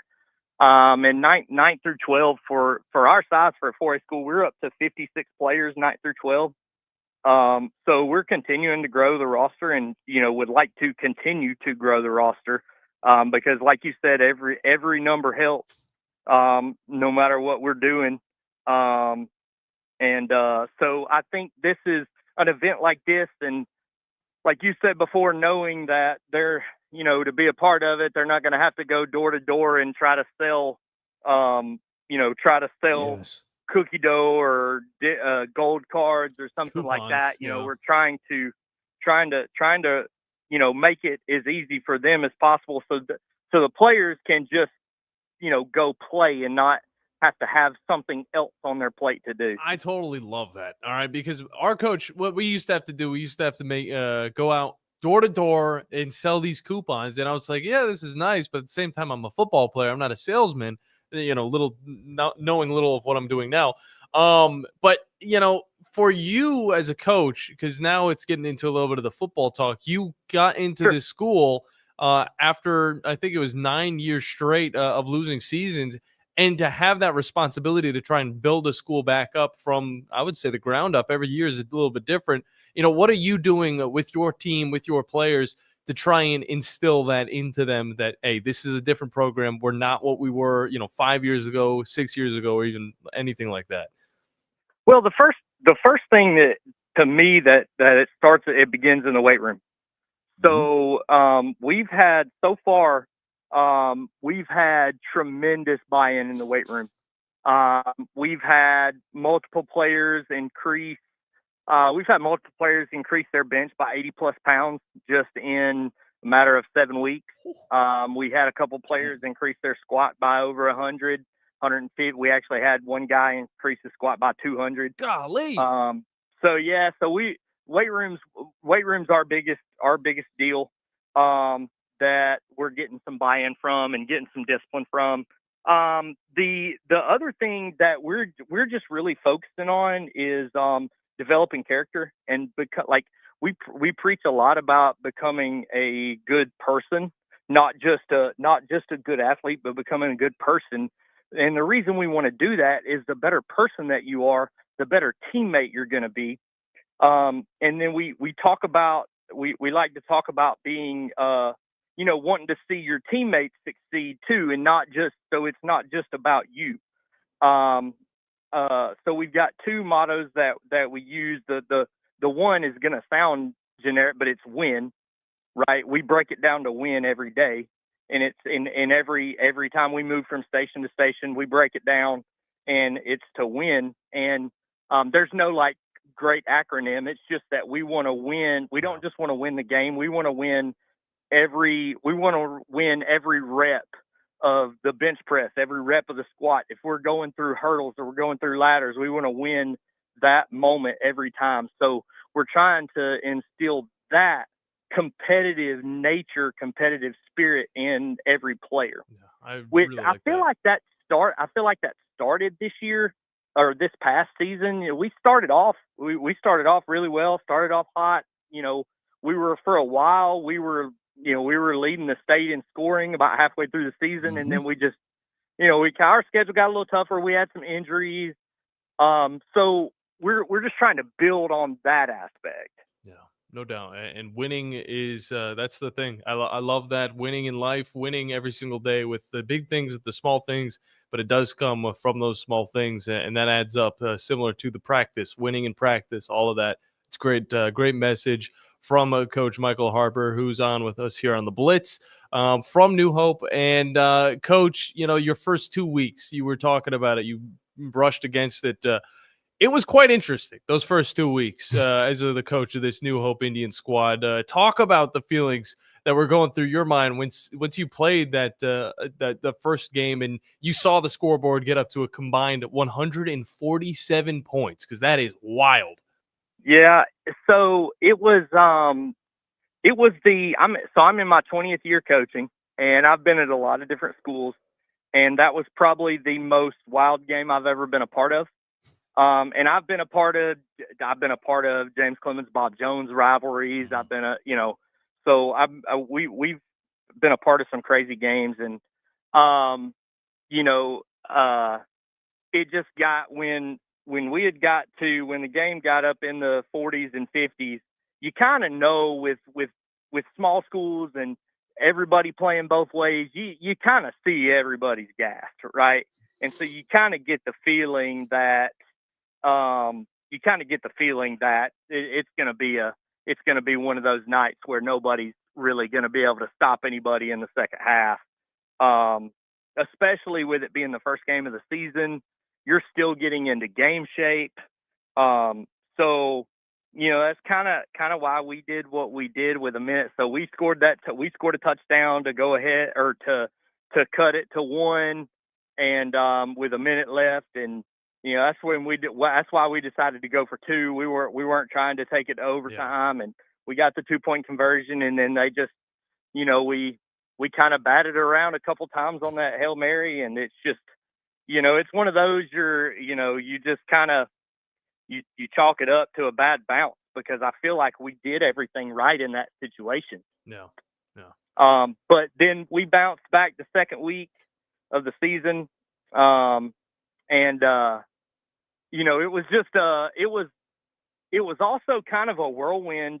Because you're kind of drinking from the fire hydrant, just because of the point in time that we got hired. Right. So we got hired in June, so we didn't get a spring, we didn't get and we're out there in 7-on-7 tournaments in July, and I'm still trying to learn kids' names, Hey, 14, come here. Yeah, right, exactly. Yeah, and you guys definitely did go into the second week 69-0 against DAR, which no, DAR. Yeah, okay. It's been a little bit since it's been the football season, Joe. Coach understand. No, we call them DAR. DAR. They don't get respect. Okay. They do not get respect. After 69-0, you have to score a point to get respect. Okay. And Coach, I appreciate you doing that. Thank you very much. Yeah, that was we put I tell you what we did too, and one thing I did after that game, and with it being the rivalry that it is, I told the players too, with them trying to bounce back. I'm an offensive guy, but I told our guys if we shut them out, I would let them come up with some kind of like punishment from me that I had to do. And so after that shutout, I had to run sprints at the end of a practice on our bye week. And they got to run me with the sprint. So, but I was happy to do it after the shutout. No, trust me. I know John and I were doing, it was our first week back in North Alabama, because Spartman had started the season down at Spain Park. And all I'm thinking to myself, I keep looking at it, and I was like, just keep putting it on them. Just like it was full Remember the Titans. Like, you don't let up. Like, it was one of those. John's looking at me because he doesn't understand. He and I had only been working together for like a couple of weeks. And I'm like, dude, you don't get it. Like, I want to score 100 on them. Like, you have no idea. And you say that now, that means that this is your first spring. Like, Is it weird that now you've got some guys that you kind of have a history with and you're having to implement new stuff and going into the spring? Plus, again, you've got players on the basketball team. You've got players on the baseball team. You've got them on other teams throughout that you're trying to put some sort of a spring together. Yeah. So one thing the state has done that has really helped small schools like us is basically the rule that if you don't have spring practice, you can start a week early in the fall, and you can now play a jamboree even if you're playing in a week 0 game. So we're kind of taking advantage of that.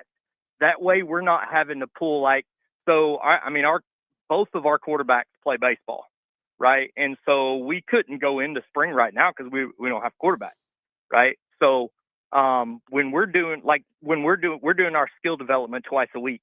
Well, we don't have a quarterback, so I'm actually out there throwing routes to the receivers and trying to emulate that as much as we can. But I'm 43, and Lucas got a little better arm than I do now, so Coach, you might need to let me come out there. Well, also, okay, you mentioned Lucas. Let's be honest. When you saw what he did, and we're talking about Lucas Terry on this, when you saw what he did you look at him like, bro? Yeah. So I was at the game when it happened. And when he ran through the wall, I thought it was a Wile E. Coyote moment. He was just going to run right through the wall. What was the really the part that was impressive to me the most was that he had, the wherewithal to flip the ball to the left fielder. Yeah. Yes. Which I heard you guys. I was listening to your show that day, or listening to the replay or the podcast or whatever. Yep. Actually, in left field is was his brother Tanner Terry. He flipped it. He flipped that to him, so that was his brother that he flipped it to. So that was kind of a pretty cool moment. Yeah. And Coach, again, I still feel like seriously, his brother's like, "Oh, you're fine. Throw me the ball. You're fine. Just throw it to me. No, you're good. You're good. Give me the ball." That's kind of what happened. It was but it was, it's kind of scary too. You see it as the football coach, my quarterback, going head first into a wall. Mm-hmm. So you kind of worry a little bit, but he got up and he was fine, and he was laughing about it the next day.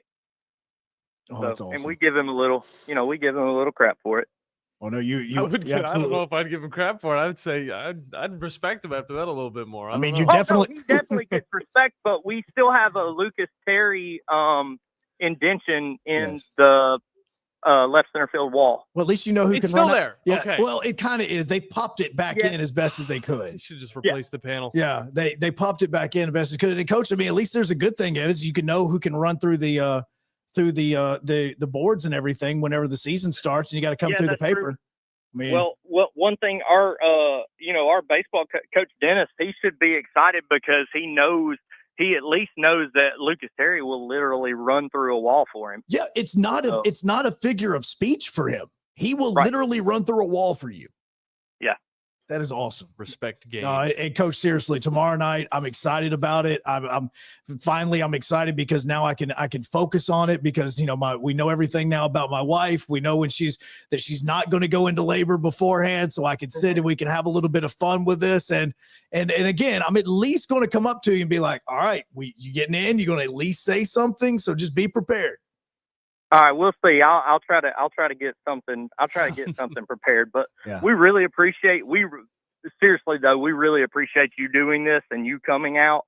And we want to invite everybody to come out, as many people as possible. We did a pre-sale with tickets, but we're selling them at the door. So it's $10 for just general admission.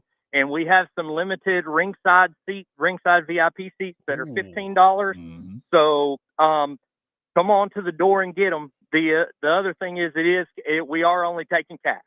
Okay. So, there you go. Yeah, cash only. Yeah. Make sure you stop by the bank. It's right next to New Hope as well. So it's pretty easy. Coach, I'm serious about coming out there and throwing the ball a little bit. I got to get ready for Thanksgiving. All right. Come on out anytime. All right. Hey, thanks, Coach. See you tomorrow night. Thank y'all for having me. All right, see you, sir. That is that's Coach Harper. We were going to get him on yesterday, and it was funny because I was messaging him. He's like, "Look, man, we don't have the subs here today for me to be able to do." I was like, "Dude, it's no problem. Like, hey, again, I literally asked you like an hour before the show. It's fine, okay? Like it was. So glad to get Coach on to talk about that. I am ecstatic about being able to go back and being able to do this, and it is going to be extremely fun to be out there tomorrow night for this. No doubt. And if you are heading out there, okay, there is a Galen's restaurant. All right, Joe, you just tell me if there's anything that you've been to before. There's also a Shell. Well, you don't. I mean, look, we're going to Shell to hang out. Okay, G&G Pizza. Okay, G&G Pizza, legit. You know I a little bit about lived on G&G. G&G Pizza. Okay, I used to live off that stuff. And then prior to you going to, you also have Dots, which we've talked about during Talking Ball. Prior to you, which whenever I go out there to join the practice for New Hope, I will stop by Dots. I need to do that, but also Rocket City Arcade, which they have moved into. And if you're from New Hope, it is the old classic pizza and arcade building. I say old because you have to be from 30 years ago to remember what I'm mentioning on this. But no, that's one of them as well. There's barbecue joints. There's tons of places for you to eat and enjoy and hang out before going over. So basically what the idea is you go to ARAB, you support the baseball team, you make sure that Lucas Terry doesn't run through a chain link fence at any point in time.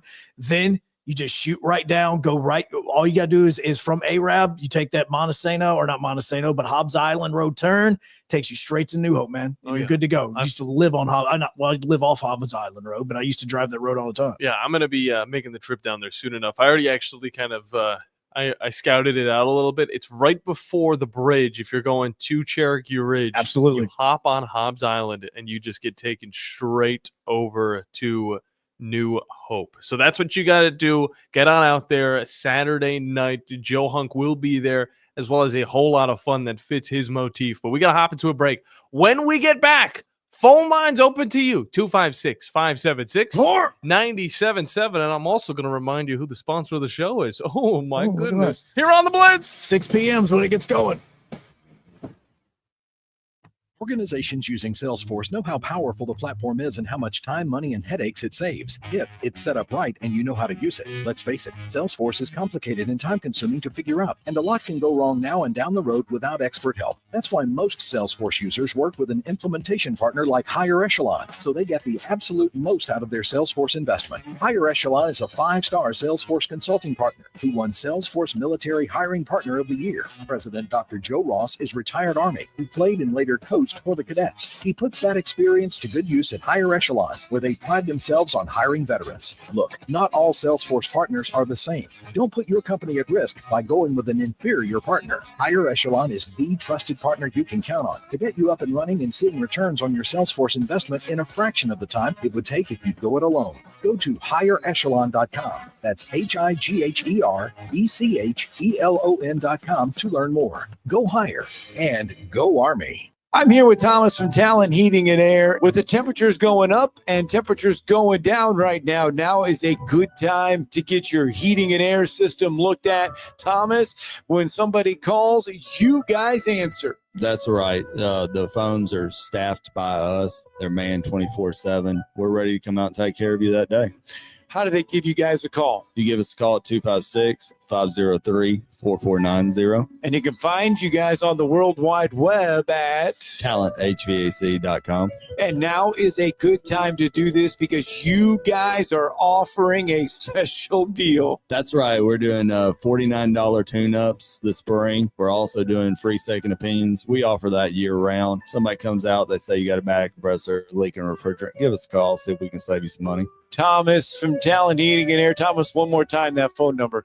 256-503-4490. AL certain number 21014. Normally, when you call a roofing company, all you hear is you need a new roof. Not when you call Fleming Roofing and Restoration. Since 1965, the folks at Fleming have been focused on what you need, whether it's an easy repair or a full roof replacement, commercial or residential. And when it comes to storm damage, you want Fleming on your side. They know all the ins and outs of insurance claims and will guide you through the entire process. Log on FlemingHSV.com and book your free estimate today. Fleming Roofing and Restoration. We show up. It all comes back some money. Visit our store right now at zonedeals.bigdealsmedia.net to take advantage of all the best deals in the Tennessee Valley. Or just go to our website, 977ESPN.com, and click on the Zone Deals logo to start saving right now. Now, as to the price. These deals won't last long, so get yours now. Zone Deals. You'll thank us later. A man who could easily afford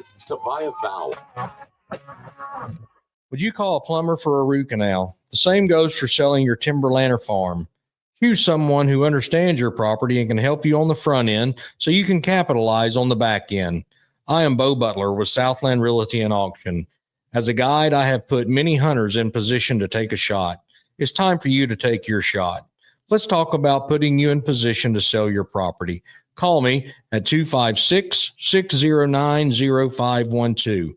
Remember, Bo knows land. Ford Motor Company. From America, for America. Hi, folks. Bobby White back again for Woody Anderson Ford with a real quick quiz. Out of all the manufacturers, do you know which auto company employs the most hourly workers in America? Ford. Do you know which company assembles the most vehicles in this country? Ford. That's not just a coincidence. It's a commitment. A 120-year-old commitment to build in America for America. And during this unprecedented moment in automotive history, you stand to benefit big time. Woody Anderson Ford is now offering employee pricing. You pay what we pay. We've got over 190 F-150s for you to choose from with generous finance rates and the best deals of the year on America's best-selling truck for 48 years in a row. Employee pricing can save you thousands off MSRP, and with over 600 Fords for you to choose from, there's a good chance you'll find just exactly what you're looking for. This offer ends May 31st, so hurry in. Woody Anderson Ford. I'm the king of the trap, El Chapo Jr. I'm the king of the trap, El Chapo Jr. El Chapo Jr. El Chapo Jr. El Chapo Jr. El Chapo Jr. I'm the king of the trap, El Chapo Jr. On the map. The good thing is about having a baby in the way that my wife and I are about to do this. Well, she's Wait, you're having a baby? She is. I'm just there high-fiving the baby when it comes out. Great job. Instead of smacking it on the butt. It's gonna be the last time that you're gonna be able to sit in one place for 9 months. I'm telling you that, because you're gonna be moving the rest of your life.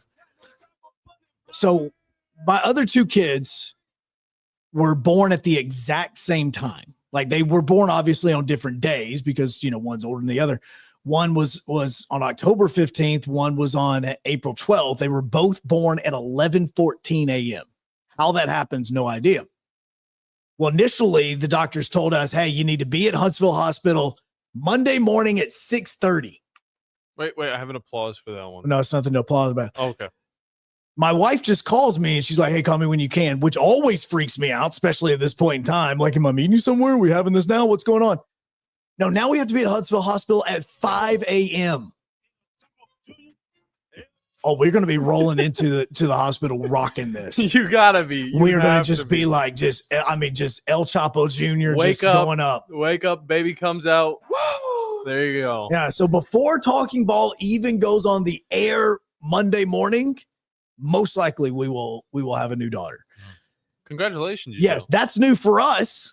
There's some other people that have new things going on in their lives because some people like to change schools like they change underwear. Yeah.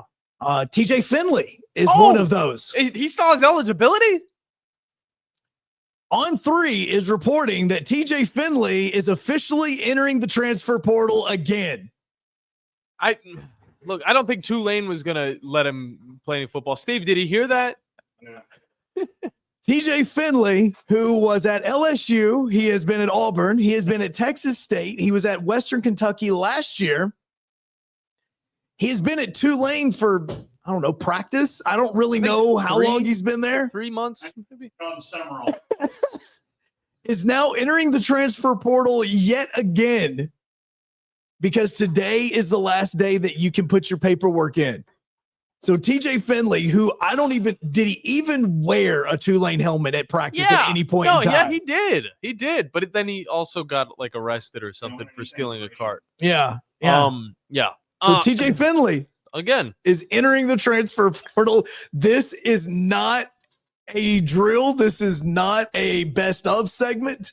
This is happening once again. You know, at the old studio, I remember us talking about whenever he was If this man had thrown as many touchdowns as he had transferred schools, he would have beat Alabama. Got him. He would have beat Alabama. When he was at Auburn, I remember when we were talking about this on the show, and I was sitting on the far side. It wasn't even in the host's chair, and he got in trouble for a moped incident. So now to see how far he's come, man, I'm really proud of him.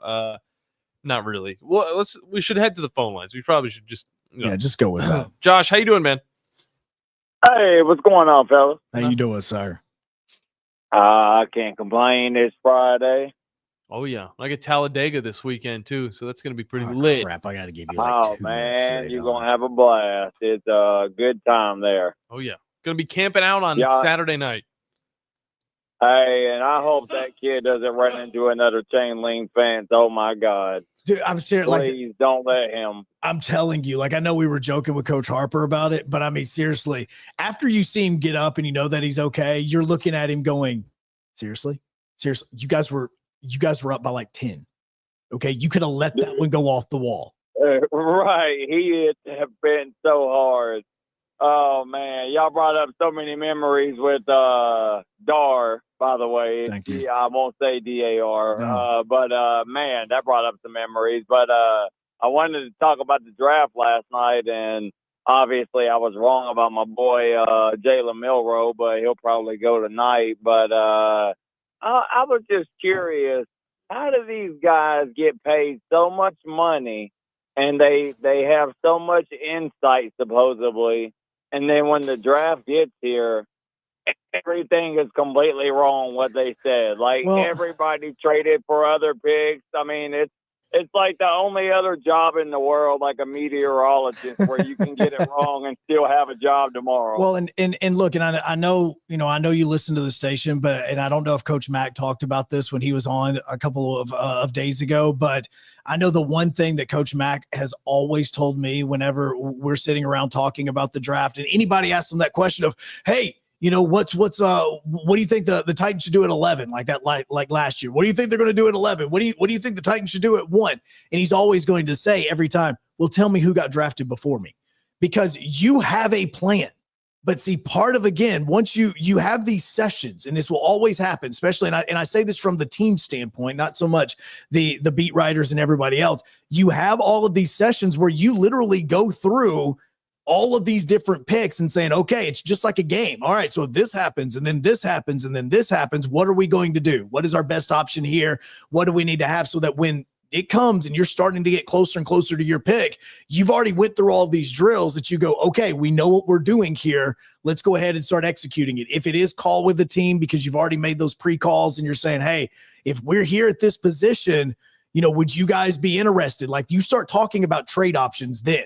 Now, a lot of times you don't think that it's going to happen, but like Travis Hunter, for instance, okay? Nobody was talking about that kind of surprised. Yeah, nobody's talking about Cam that. Ward went first, and so after Cam Ward went first, I kind of thought things were going to kind of play out like they've been talking about, and then all of a sudden everybody started trading, and I was like, holy crap. Well, and the reason being is because that one trade happened, and so everybody goes, all right, let's go to plan C now. Okay, this is what plan C is going to be. Now, the players kind of went in order the way that we thought. It's just they didn't go to the teams that we thought that they were going to be going to. No, that's straight up how it went. I looked at my mock draft 2.0 truly. And it was every single team in a row, no trades at all. But it was Cam Ward, Travis Hunter, Abdul Carter, Will Campbell, Mason Graham, and then it went down the exact same way all the way up until McMillan was picked by the Panthers, and then that's when everything kind of fell apart. And I also think that if you're looking at the first quote-unquote surprise, first off, the couple of surprises were the fact that teams actually were smart about some of the things, that they didn't reach for players or help that they really didn't need because a said player was on the board. But I think the first real surprise was going in at the 10 pick when the Bears took Loveland over taking Warner. No, Jags. The Jags trade was the big surprise. Well, I'm talking about as far as the pecking order of players going in the order in which they did. Gotcha. Loveland was the first one that when he got picked, you went, wait a second, they went with him over Warren? Are you serious? It does make sense, though, for Loveland Loveland instead of Warren, because this is Loveland we're talking about. This is a big, stocky tight end. This is similar to a guy like Cole Kmet on the Bears. It is the type of tight end that this team just loves to bring in, whereas you see Tyler Warren go to the Colts. What type of tight ends do they love? Small, stocky. I was really shocked at how 44. defensive it was. Like, it was so defensive, everybody. Well, and that plays into the concept, and Braden had that fantastic stat. When you're looking at what positions get re-signed the most, it's offensive and defensive linemen. So look at the amount of offensive and defensive linemen went. Look, I felt weird yesterday when John was going through his mock draft and he was like, Joe, what would you do? And I'm sitting there going, offensive line, like defensive. Like, I kept feeling like I kept saying it way too much, because I kept saying, like, look, this is what this team needs. The Cowboys actually going for Booker was a tremendous one, because it was the smart decision. Like, absolutely. Yeah. I love that pick. I mean, outside of a catastrophic injury, which you never want anybody to have, that is a great pickup for them. And it is a great spot for Booker, because you know that he's going in replacing a retired player, and he comes in as your RG1. Like, that is great for them. Like, you're feeling a need, which is not what Dallas has done a lot of times. And even with the Jags, like, look, the Jags got Hunter because they need help in the secondary, because they were getting burnt there. And they also need help in the wide receiver part, because they let Christian Kirk go. And so they needed that guy that could possibly be a wide receiver 3, a slot guy, a speed guy, right up the train tracks. And that's where you're looking at with him. And you're thinking, okay, this is what this guy could potentially be. And again, I still say trying out at kick return. So the Jags got a great one. I hate the fact that they got him, but they got him. When the Jags got Hunter, I feel like they might actually be something now. Well, and if you can keep your quarterback healthy, and that's the biggest key to this. They need to build on the offensive line. For Travis Hunter to go to the Jags, though, I think it is a very Jacksonville pickup. I feel like they always love to get these speedy players, and that's exactly what they did. And you know what? Multi-talented at that. So I mean, I don't blame Travis Hunter for being as excited as he was, because he thought he was going to Cleveland for about the last 3 months. Then he finds out that he's actually going to Florida. I think we would have saw him dance anyway. All right, Lil Wayne was there, man, as well as thousands and thousands of people. The Giants made smart. They added Abdul Carter, then they hopped back in and they got Dart. I think that was a great job by them. Yep. Again, I know that you look at what he did in SEC play and all that stuff, and again, he may not work out in the NFL, but it was a smart decision. And I love that how many teams actually made smart decisions and didn't go for the reaches, because they felt, well, this player's here, let's go ahead and grab him, even though it's not one of our needs. Right. Yeah. No, you're spot on with that. Hey, I'm sorry, I got to get back inside, fellas. Love the show. Y'all have a great weekend, and I'll talk to y'all Monday, fellas. Hey, man, you have a great one. I mean, I appreciate look, it's every single one of these picks so far. I mean, again, I hate what the Colts and the Jags did, because I'm looking at from a Titans standpoint. Mm-hmm. And I love that the Cam Ward thing was the only option that the Titans really had. The news about the trade that the Giants made, the offer that they made with the Titans, kind of makes me go, oh crap, that was a load that they were offering for that. And I think that even if you would have traded and you would have went back to 3, you still weren't going to get a Travis Hunter, but you could have added an Abdul Carter, or you could have went ahead and picked up Will Campbell, and that helps you again on the offensive line. So I get the whole reason you got Cam. I do, because he is going to make a bigger difference for your program and for your franchise more than anybody else is going to that you would have drafted. So I see this. I understand the reasoning and the need, but picking up another first round pick next year, I mean, that was, man, that made me sit there and kind of think for a second, like, I mean, Cam Ward would have been cool, but having offensive line help or having Abdul Carter on the defensive side with Big Jeff. The questionable pick that I thought of was when I saw the Chargers and they get Hampton from North Carolina. I know he's a really good running back, but you look at that running back room and what they just left behind.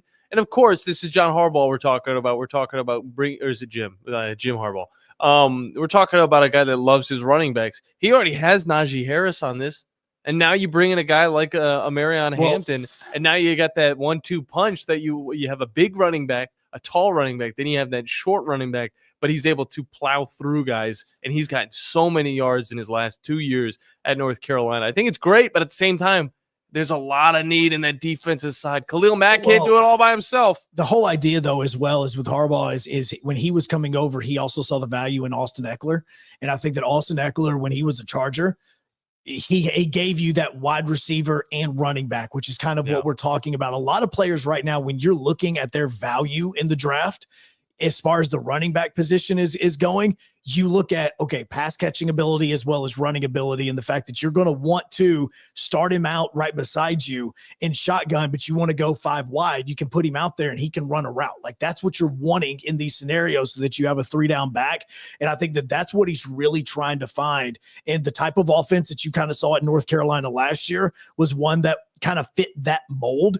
And so that's why you're looking at somebody like a Hampton that can catch out of the backfield, but can also run with the football. And that's the type of offense that he's wanting for Herbert, so that he can utilize the passing game even more. It's going to be very much like what you're seeing from the Bengals last couple of years, which you've also kind of seen from the Texans. And even now with what the Titans are wanting to go to, that's why they have a Pollard and a Tajay Spears. Yeah, one thing that I feel like we're not talking about enough, especially because they do play football on this network, the Atlanta Falcons pick up 2 big defensive pieces, Jalen Walker from Georgia, linebacker, and then they trade back into the first round, get James Pierce Jr. Joe, I know you've got some comments on James Pierce Jr. What do you got for the big boy from Tennessee? There was a point in time going into this 2024 season last year that there were talks that James Pierce Jr. could be the number 1 overall pick. Yeah. And I mean, this wasn't from Tennessee people. This was from like your national media looking at that. So I want to see there's an opportunity for him in this division that, quite frankly, is outside of the Bucs, are really just everybody's kind of rebuilding, and you don't really know what everybody's got.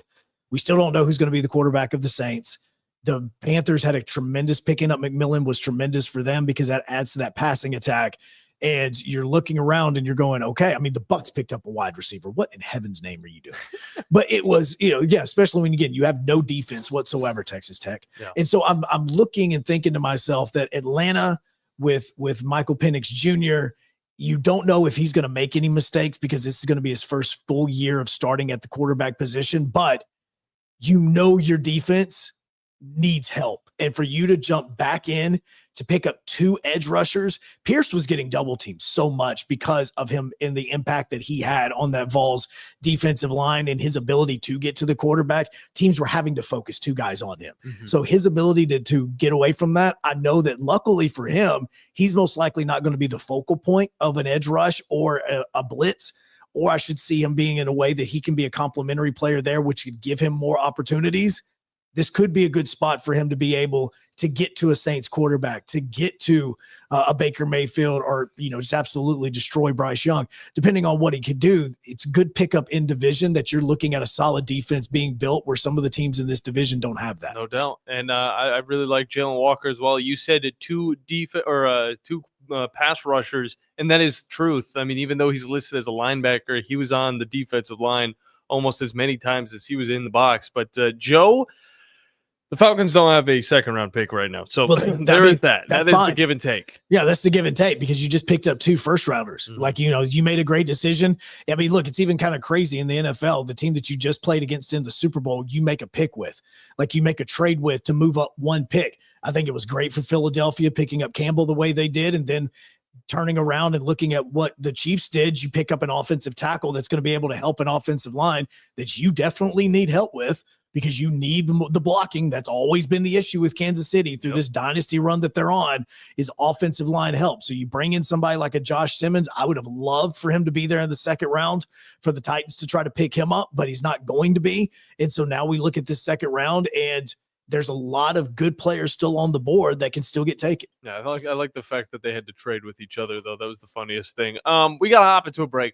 When we come back, I'm not going to break down Talladega as much as I usually do, but I am going to talk about Talladega, and you're not going to stop me, Joe. I promise you 2 minutes.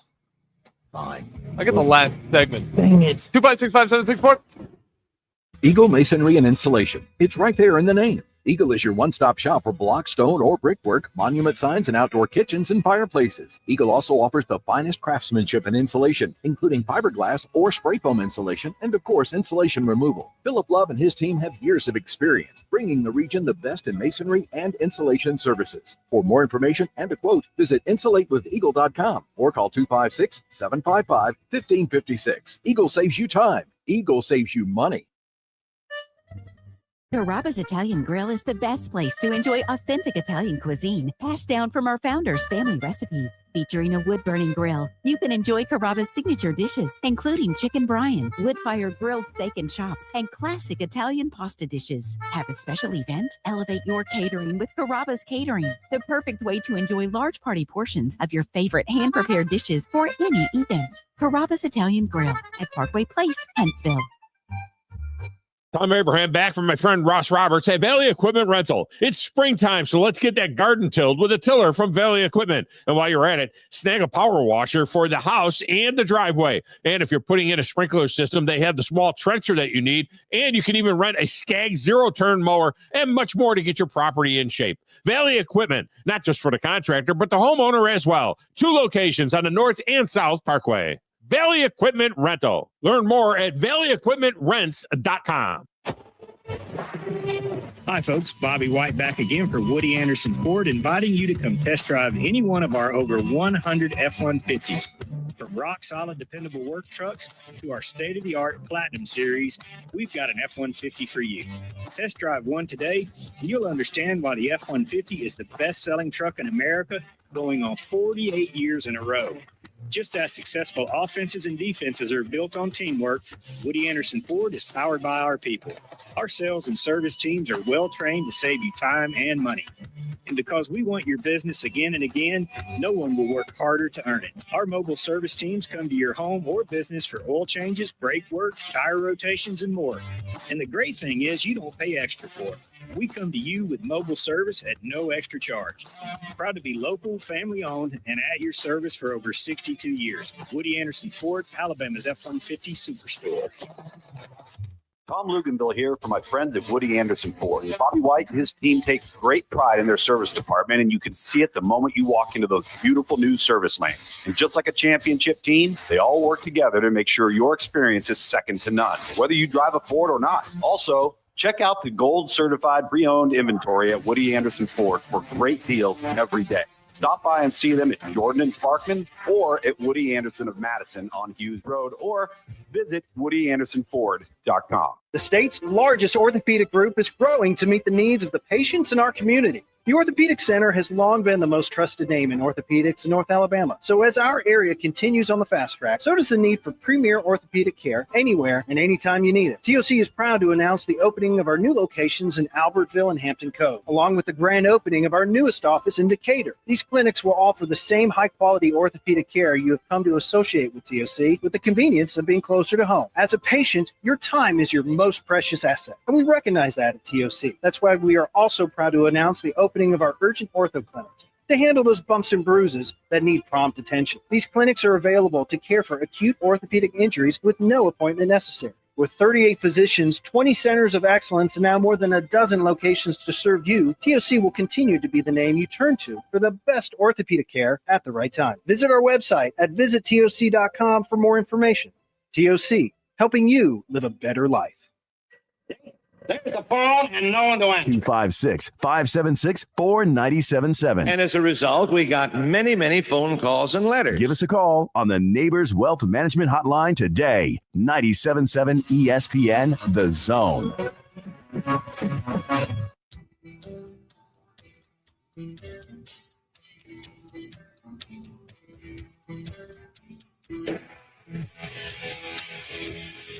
All right, here we go. Final segment, bet segment. No truer words for me. As I will be back on May 6th because my wife and I are having this kid on Monday morning. Before Talking Ball happens, so I'm going to spend a week with them, and then I will be back on May 6th. Oh, I can't wait until you're back, Joe. I haven't even left yet. I know. Have not even left.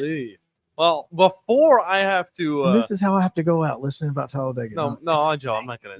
I'm not gonna talk about it the way promise you think. this. I'll save it all for Monday. No, I promised this to you. I'm not even going to time it. Go ahead. No, you're not going to do it as you have the music ready to go. Yeah, that's cool. Oh, Go we're ahead. getting a caller though, and I love the phone lines. Let me see real quick. Let's see. who it Okay. is. No, that is it. We have a caller there because I'm about to head over to UAH here in just a few moments.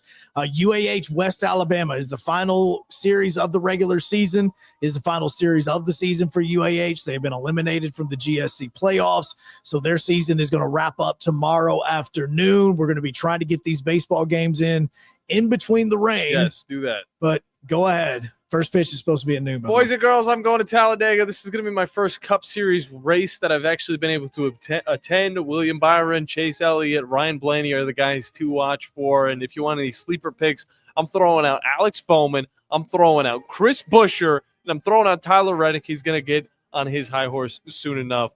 Joe, it's going to be a wonderful time. I'm going to head down on Saturday morning. I'm going to hit a few Dollar Generals, possibly add to my addiction of Pokemon cards, and then I'm going to enjoy a nice little sleep in the Talladega parking lot and some NASCAR the day after. That's all we got here on the Blitz. We'll see you guys next week. It's Jeff Jr. from Trajan Wealth, and I've got something important to talk to you about, your 401k. If you have changed jobs, there are two very important considerations. You don't want to leave your 401k behind, and you don't want to roll it over into your new company.